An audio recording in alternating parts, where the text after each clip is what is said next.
আমি চাইলে আমার নিজের যোগ্যতায় চাকরি নিয়ে নিতে পারি, কিন্তু আমি সেটা করব না, কারণ আমি কমেডিটাকে খুব ভালোবাসি। আর আমার চাকরি বাকরি করার কোনো ইচ্ছাই নেই। আমি চাই আমি দেশ সেরা কমেডিয়ান হব, সবাই আমার কমেডি শুনবে আর ও করে হাততালি দিবে। আচ্ছা ঠিক আছে হইও, কিন্তু ফার্স্টে একটা চাকরিতে জয়েন করো অ্যাটলিস্ট। চাকরি বাকরি আমার দিয়ে হবে না। আর আমার এখন কি মনে হইতেছে জানো, তোমার যদি কমেডি নিয়ে এত প্রবলেম, বিয়ের পর যে কোনো ইস্যুতে তুমি কমেডি কি ব্লেম করবা? এখানে ব্লেম দেওয়ার ব্যাপার কোত্থেকে আসলো? আমি কেন ব্লেম দিব তোমাকে? আর আমি তো তোমাকে বলতেছি না কমেডি ছেড়ে দিতে, আমি শুধু বলতেছি তুমি চাকরির পাশাপাশি কমেডিটা করো। চাকরির পাশাপাশি কমেডি হবে না।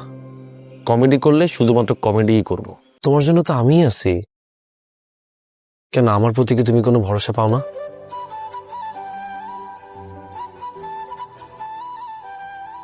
আমি আমার কমেডিকে খুব ভালোবাসি রিতা।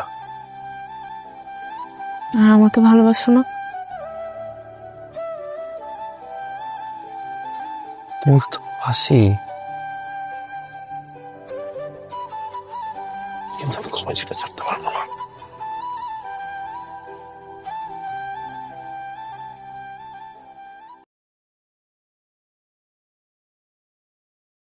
না, আমার পক্ষে আসলে তোমার সাথে কন্টিনিউ করার পসিবল না। প্লিজ আজকের পর থেকে আমার সাথে আর যোগাযোগ করো না। তুমি প্রায়োরিটিটা কাকে দিচ্ছ? রিতা, আমার কথা শুনে যাও।